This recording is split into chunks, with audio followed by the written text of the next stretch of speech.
আসসালামু আলাইকুম রহমতুল্লাহি ওবরকাতুহু।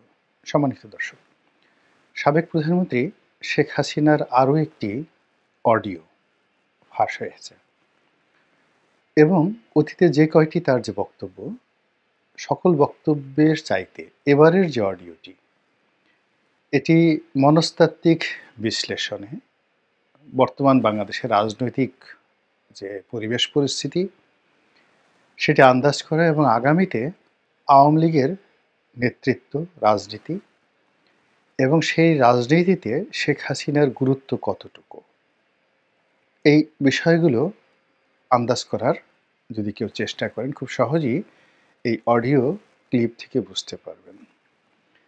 প্রথমত, এই কয়বার যত ভিডিও কিংবা ভিডিও তো ফাঁস হয়নি, অডিও ফাঁস হয়েছে অথবা ফাঁস করা হয়েছে।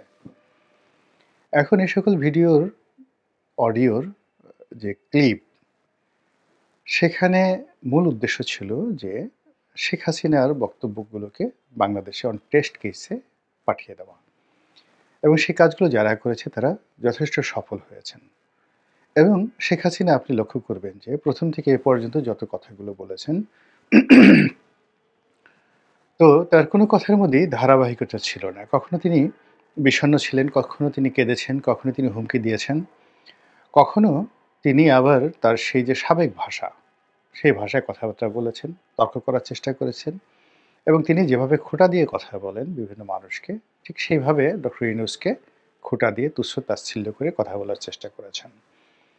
আপনারা যদি মনে করেন যে এটি শেখ হাসিনা নেহায়েত একটি ব্যক্তিগত পাগলামো, তার দুর্বলতা, অথবা তিনি সম্বিত হারা হয়ে পড়েছেন, আমার কাছে মনে হচ্ছে আপনি ভুল করেছেন।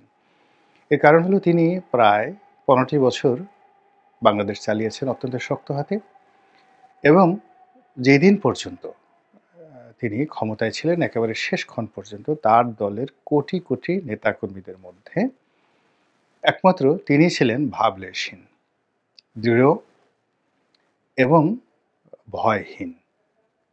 তার সঙ্গে যারা ছিলেন, সেনা কর্মকর্তা, সিভিল সার্ভিসের কর্মকর্তা থেকে শুরু করে আরও অনেকেই, তারা ভয়ে কম্পমান ছিলেন।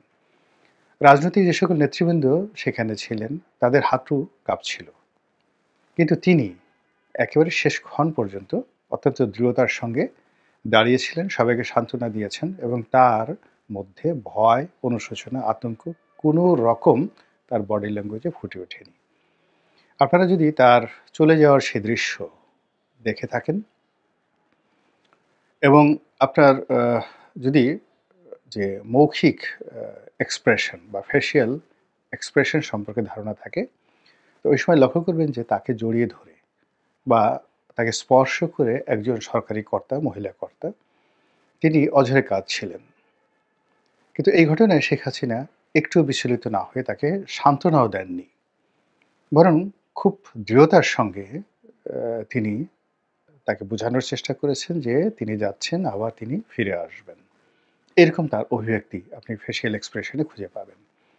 তো সেই শেখ হাসিনা ভারতে গিয়ে ইচ্ছে করেই তিনি একটার পর একটা অডিও রেকর্ড তিনি ফাঁস করেছেন, তৈরি করেছেন এবং ফাঁস করেছেন, এবং সেটি নিয়ে আমরা সারা বাংলাদেশের মানুষ নাচানাচি করেছি এবং এখনো করে চলেছি, এবং এটাই তার রাজনীতির প্রধান সফলতা। তিনি এমনটি চেয়েছিলেন, এবং তার সেই বক্তব্যের কারণে আমরা যে রেসপন্ড করছি, এর দ্বারা তিনি খুব স্পষ্ট করে বুঝে নিয়েছেন যে বাংলাদেশে তার গুরুত্ব রয়েছে, তার ভয় এখন অনেকটা কম্পমান, তাকে ভালোবাসেন অনেকেই, এবং তাকে কাছে নেওয়ার জন্য অনেকেই আগ্রহী, এবং তাকে কোনো অবস্থাতেই রাজনীতি থেকে মাইনাস করার কোনো সুযোগ নেই। এর কারণ হলো যখন তিনি কেঁদেছেন, তখন তিনি মানুষের প্রতিক্রিয়া দেখেছেন যে তার সেই কান্নাকে কারা গ্রহণ করলো এবং কারা এই কান্নাকে নিয়ে তুচ্ছ-তাচ্ছিল্য করলো, গালাগালি করলো, হোয়াট এভার মেবি। যখনই তার কোনো একটা বক্তব্য মানুষের দৃষ্টিতে আসছে এবং মানুষ সেটা নিয়ে রেসপন্স করছে, ইট মিনস তার একটা সোশ্যাল ভ্যালু রয়েছে। আবার ধরুন যখন তিনি হুমকি দিচ্ছেন যে আমি টুস করে ঢুকে পড়ব, এবং তার সেই টুস করে ঢুকে পড়া নিয়ে যখন আমরা আলাপ করছি, আলোচনা করছি, তিনি ধরে নিচ্ছেন যে তাকে ভয় পাওয়া হচ্ছে। তারপর তাকে কেন্দ্র করে আমাদের রাজনৈতিক অঙ্গন, তারপর সরকার যারা চালাচ্ছেন তারা, সমন্বয়ক, ছাত্ররা প্রায় প্রতি মুহূর্তেই যে প্রতিক্রিয়া ব্যক্ত করছে, এবং গত ৫ মাসে অন্তত ৫০টি অ্যাঙ্গেলে তাকে নিয়ে সরকার, রাষ্ট্র, সরকারি কর্মকর্তা, তারপরে এখন যারা উপদেষ্টা রয়েছেন তারা, এবং সর্বোপরি রাজনৈতিক নেতৃবৃন্দ রয়েছেন। শেখ হাসিনাকে নিয়ে এবং আওয়ামী লীগকে নিয়ে অন্তত ৫০ বার তাদের সিদ্ধান্ত পরিবর্তন করেছেন, চিন্তা পরিবর্তন করেছেন, ভাষা পরিবর্তন করেছেন, এবং অনেকগুলো সিদ্ধান্ত পরিবর্তন করতে তারা বাধ্য হয়েছেন। যেমন ধরুন শাহাবুদ্দিন চুপ্পুকে সরিয়ে দেওয়া, সরি, তারপর ধরুন শাহাবুদ্দিন চুপ্পুকে সরিয়ে দেওয়ার পর আওয়ামী লীগকে নিষিদ্ধ করা, এই বিষয়গুলো। এরপর আওয়ামী লীগকে রাজনীতি থেকে আলাদা রাখা, ৭২-এর সংবিধান ছুঁড়ে ফেলে দেওয়া, এরপর ৭১-এর মুক্তিযুদ্ধের পরিবর্তে ২০২৪ সনের যে বিপ্লব বা গণ অভ্যুত্থান এটিকে প্রতিস্থাপন করা, এবং আরও অনেক কিছু। কোনোটাই কিন্তু কনস্ট্যান্টলি এবং যাকে বলা হয় কনসিস্টেন্টলি সরকার বা যারা বিভিন্ন পক্ষ রয়েছে তারা সেটি চালিয়ে যেতে পারেনি। ইট মিনস শেখ হাসিনা এবং আওয়ামী লীগের যে গুরুত্ব, এই গুরুত্ব আপনাকে মানতেই হবে। এই কারণে কি হলো, তার যে স্পর্ধা, তার সাহস, তার শক্তি, তার যে স্যাটায়ার করার ক্ষমতা, মানুষকে নিয়ে ঠাট্টা মশকরা করার ক্ষমতা, মানুষকে নিয়ে চিল করার ক্ষমতা যেটা আগে ছিল, এটি এই বর্তমান জমানাতে এসে না কমে বরং বেড়েছে। এখন তার যে বয়স, একেবারে পরিণত বয়স, যে বয়সে মানুষ সাধারণত জিকির করে আল্লাহু আল্লাহু, বিপদে পড়লে তাহাজ্জুদ নামাজ পড়ে। অনেক লোক এই সময়টাতে আওয়ামী লীগের যারা কখনো নামাজ কালাম পড়তেন না, আল্লাহকে বিশ্বাস করতেন না, তারা এই বিপদের মধ্যে পড়ে তারা তাহাজ্জুদ নামাজ পড়া শুরু করেছেন। তো শেখ হাসিনা অনেক আগেই তাহাজ্জুদ নামাজ পড়তেন, কিন্তু এই সময়টিতে তিনি একবারও নিজামুদ্দিন আউলিয়ার মাজারে যাননি, কিংবা গরিবে নেওয়াজ খাজা মঈনুদ্দিন চিশতি রহমতুল্লাহ আলাইহির মাজারে যাননি। এরকম কোনো দৃশ্য আমরা দেখিনি, বরং তিনি তার আপন জায়গাতে থেকে প্রায় প্রতি মুহূর্তে চাণক্যের মতো একটার পর একটা প্রোগ্রাম দিয়ে যাচ্ছেন। তিনি মানুষকে ব্যস্ত রাখছেন, পুরো বাংলাদেশে তার বিরুদ্ধের লোককে ব্যস্ত রাখছেন, তার পক্ষের লোকদেরকেও ব্যস্ত রাখছেন। অনেকের মনে আশা তৈরি করে ফেলেছেন, আর অনেকের মনে হতাশা তৈরি করে ফেলেছেন। অনেককে সাহসী করে তুলেছেন এবং অনেককে ভীত সন্ত্রস্ত করে তুলে ফেলেছেন। এবং এটাই তার যে শক্তিমত্তা, তার যে রাজনৈতিক কর্মকুশলতা, এখানে তিনি সফল। এখন অতি সম্প্রতি তিনি একটি হিন্দি গান, খুব বিখ্যাত হিন্দি গান, তু সিজ বড়ি এক মাস্ত মাস্ত, তো এই যে বিখ্যাত একটি গান, খুবই জনপ্রিয় সেই গানটি। তো সেই গানটির কিছু শব্দ তিনি উচ্চারণ করে তিনি বললেন যে আমি চিল্ড অবস্থায় আছি, এবং গানটি পেছনে বাজছিল, এবং এটি নিয়ে এখন সারা বাংলাদেশে তোলপাড়। তাকে টিটকারি করে, ঠাট্টা করে, মশকরা করে অনেকে এই গানটি গাওয়ার চেষ্টা করছেন, অনেক ইউটিউবে কন্টেন্ট তৈরি করছেন। কিন্তু বাস্তবতা হলো যে এইরকম একটা বিরূপ পরিস্থিতিতে যখন তার বোনের মেয়ে টিউলিপ সিদ্দিকী, তার মন্ত্রিত্ব চলে গেল, যেখানে তার আপন কন্যা পুতুল, তার সেই যে পদ পদবি নিয়ে টানাটানি চলছে, এবং বিভিন্ন অ্যাঙ্গেল থেকে বলা হচ্ছে যে তাকে যে কোনো মুহূর্তে বিশ্ব স্বাস্থ্য সংস্থা থেকে বাদ দেওয়া হতে পারে। তার একমাত্র সন্তান সজীব ওয়াজেদ জয় আমেরিকাতে, তিনি এখন FBI নজরদারিতে আছেন বলে আমরা প্রচার করছি, এবং আমরা আরও প্রচার করছি যে শেখ হাসিনা গৃহবন্দী রয়েছেন এবং তার সঙ্গে তার পরিবারের কেউ দেখা সাক্ষাৎ করতে পারছেন না। এটা আমাদের প্রচারণা।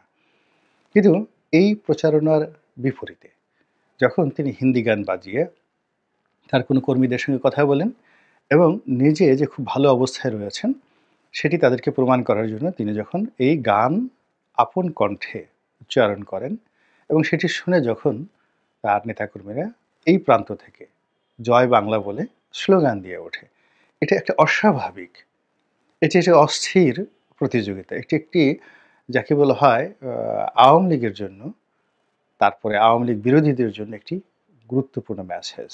এবং সেই মেসেজ হলো তিনি এখনো পর্যন্ত হতাশ হয়ননি। তার মতো জায়গায় অন্য কেউ থাকলে গড়াগড়ি করে কান্নাকাটি করতেন, অনেকে অসুস্থ হাসপাতালে ভর্তি হতেন। তিনি বাংলাদেশ থেকে চলে গেছেন, সেটা যেভাবেই হোক তিনি চলে গেছেন।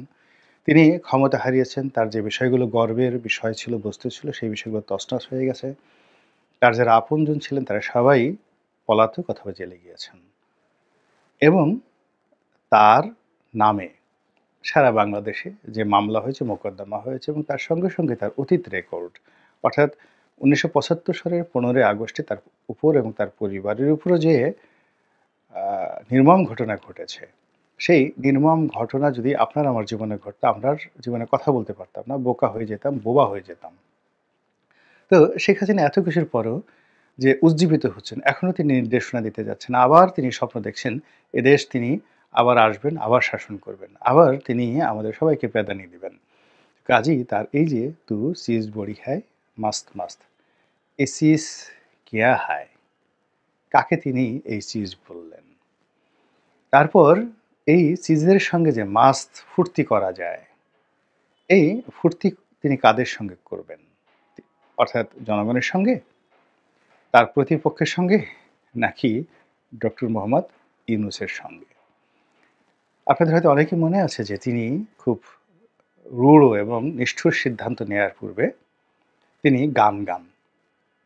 এবং এই কথা আমরা জেনেছি জনাব সোহেল তাজের একটি বক্তব্য থেকে। এবং তিনি সোহেল তাজকে গান শুনিয়েছিলেন টেলিফোনে বহু বছর আগে। এবং সেই গানের ভয়াবহতা যে কতটা নির্মম ছিল সোহেল তাজের জীবনে এবং তার পরিবারের উপর, এটি সোহেল তাজ ব্যাখ্যা করার চেষ্টা করেছেন। এখন সোহেল তাজকে টেলিফোনে তিনি যে গান শুনিয়েছেন, এখন সেই গানটি তিনি কাকে শোনালেন? আওয়ামী লীগের নেতাকর্মীদেরকে, যারা তার সঙ্গে বেইমানি করেছে? নাকি তার বিশ্বস্ত আমলা-কামলা, যারা তার কথা শুনেনি এবং তার সাথে বেইমানি করেছে? নাকি ডক্টর মোহাম্মদ ইউনূস? নাকি বিএনপি? নাকি জামাত? এই বিষয়গুলো নিয়ে চিন্তা করতে হবে। আল্লাহ আমাদের সবাইকে হেদায়েত দান করুন এবং হেফাজত করুন। আসসালামু আলাইকুম ওয়া রাহমাতুল্লাহি ওয়া বারাকাতুহু।